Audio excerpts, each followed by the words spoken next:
Ir naujų žinių. Na ir kągi, renginio būta netradiciško ir įdomaus. Antrąją šventės dieną prasidėjo linksmybės ir drąsiausiai grūdinimosi mėgėjai puolė į šaltą Salotės ežero vandenį, nepaisydami liaudės išminties teigiančios, jog pirmosios maudynės seka po žaibais ir gliaustiniu grūmojančios pirmosios pavasario audros. Ar dažnai maudotės? Beveik dažnai.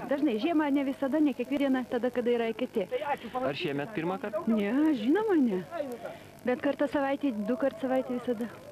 Labai nuostabu. Visų pirma, grūdina kūną, valią ir duoda pojūtį bendrumo su gamta. Labai puikus. Tiesiog, tai rimtai, kad žodis. Mes puikus. Kaip sakė viena iš šios šventės organizatorių, Danguolė Vaitkienė, sveikata dažniausiai susirūpinama sulaukus 30.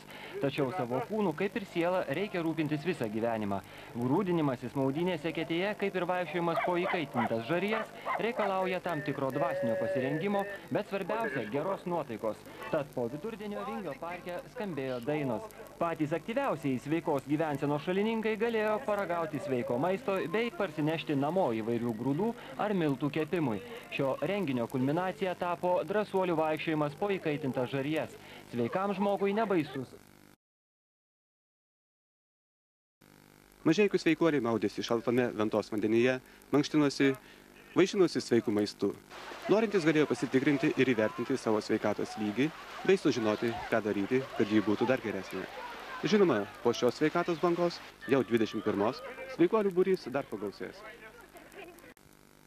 Velykų rytą nesirgsi pusę metų. Taip ir padarė visi Lietuvos sveikuolių klubai.